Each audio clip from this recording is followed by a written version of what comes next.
وہ دعائیں جس کی بہت زیادہ تاکید بھی آئی ہے اور میری اپنی زندگی میں میں نے تجربہ بھی کیا.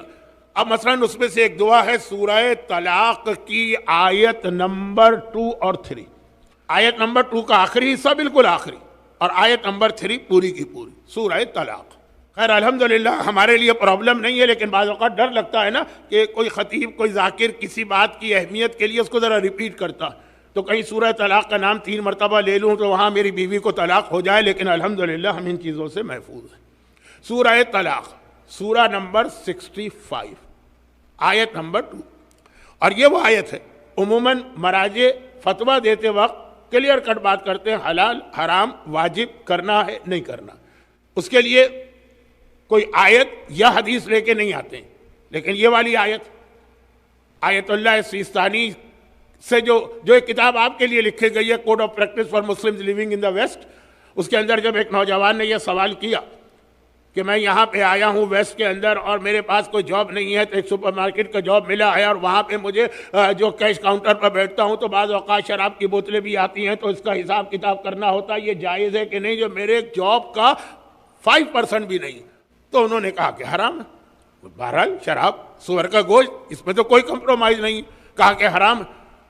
تو اس نے کہا کہ پھر میرے لیے سروائیو کرنا مشکل ہے. تو انہوں نے کہا یہ والی آیت کوٹ کی فتوے کے اندر کہ یہ آیت پڑھ لو اور اللہ پہ بھروسہ کرو. آیت کیا ہے؟ وَمَن يَتَّقِ اللَّهَ يَجْعَلْ لَهُ مَخْرَجًا. یہ ہے آیت نمبر 2 کا اینڈ، بالکل آخری ٹکڑا. اور تیسری آیت تو میں پوری پڑھوں گا. وَمَن يَتَّقِ اللَّهَ، جو اللہ سے ڈرتا ہے یعنی تقوی اختیار کرتا ہے. دیکھیں قبولیت دعا کی پہلی شرط یہ بتائی گئی ہے کہ تقوی.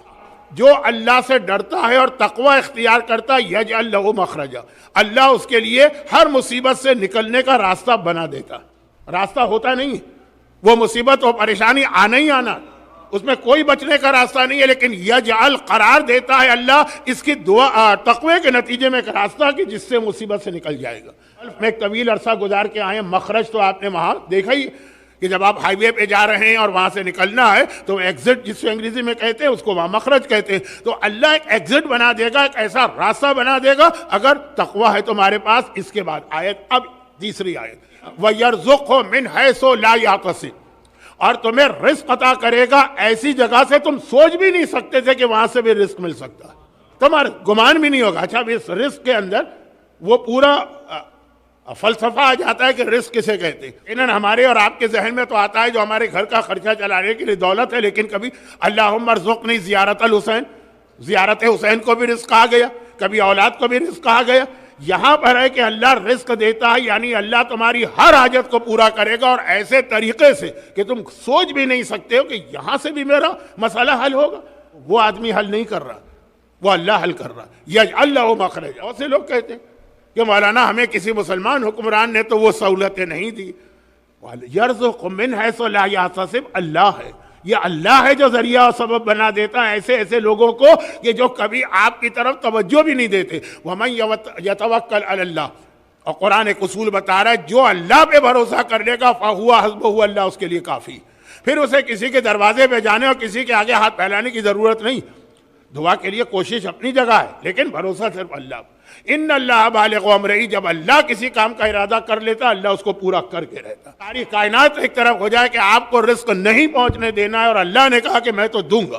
ان اللہ بالغ امرہ وقد جعل اللہ، بہت اہم یہ آخری آیت مکمل، وقد جعل اللہ لکل شیء قدرا. ہاں مگر اللہ نے ہر چیز کے لیے ایک وقت رکھا. ہو سکتا ہے کہ آپ کوئی دعا 20 سال سے مانگ رہے ہیں اور پوری نہ ہوئی ہو. امام نے 20 سال کا لفظ استعمال کیا اس لیے میں نے یہ جملہ کہا. راوی نے کہا مولا میں ایک طویل عرصے سے دعا مانگ رہا ہوں، دعا قبول ہی نہیں ہو رہی.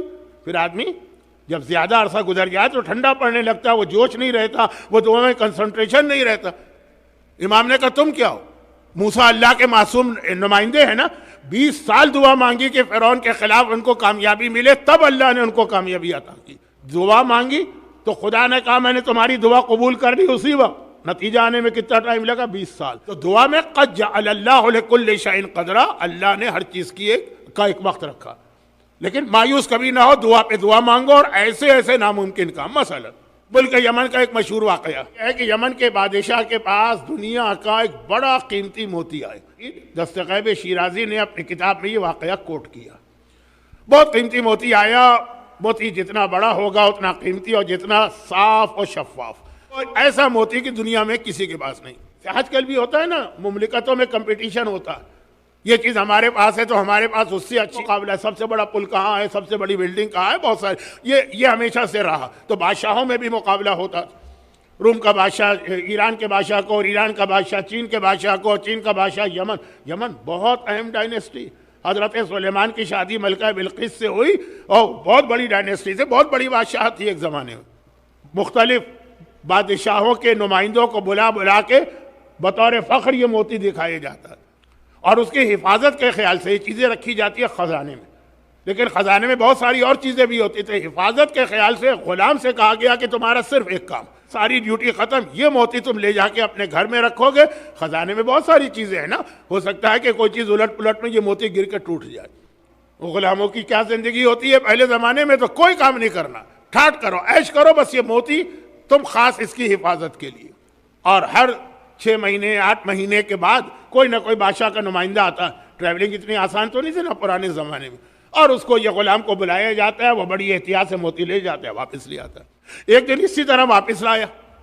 اب چھوٹے بچے کی نگاہ پڑ گئی اس موتی پر. اب بچہ تو بچہ ہوتا ہے, ضد پر آ جائے. ہندی میں ہے نا کہ 3 ضدیں بہت مشہور, ایک بادشاہ کی, ایک عورت کی یعنی بیوی کی, اور ایک بچے کی. تو اب ایک مرتبہ بچے نے موتی دیکھا, وہ مچل گیا کہ مجھے دو, مجھے دیکھنا. سب اس کو بہلا بہلا کے پھسلا کے تھک گئے, لیکن بچہ ہے, ضد پہ آیا ہوا. آخر گھر والوں نے کہا, غلام کی ماں نے کہا کہ بھائی 1 منٹ کے لیے دے دو نا, ہم سب یہاں کھڑے ہوئے ہیں سامنے. دل تو نہیں چاہ رہا تھا لیکن پریشر پڑا عورتوں کا, تو اس نے ایک مرتبہ موتی بچے کے ہاتھ میں دیا. بچے نے لیا اور بس جو نہ ہونے والا واقعہ ہو گیا کہ ایک دم اس کے ہاتھ سے پھسل کے زمین پہ گرا اور 2 ٹکڑے ہو گئے. اب یہ 2 ٹکڑے نہیں ہوا, یہ غلام گیا, مر گیا. اب اسے یہ پتا ہے نا کہ یہ اتنا قیمتی موتی تھا, یہ ٹوٹ گیا, جو بادشاہ کے لیے ایک پرائیڈ اور فخر تھا. جب کوئی نیا مہمان آئے گا اور یہ موتی منگوایا جائے گا اور میں نہیں لا سکوں گا, یا ٹوٹا ہوا موتی, تو گیا میں. خالی میں ہی نہیں, پرانے زمانے کے بادشاہ, زن بچہ کو لو پھلوایا جاتا تھا. تمہاری ساری فیملی, تمہاری ساری اولاد, تمہارے گھر کی ساری عورتیں, جیسے پوری فیملی کا خاتمہ.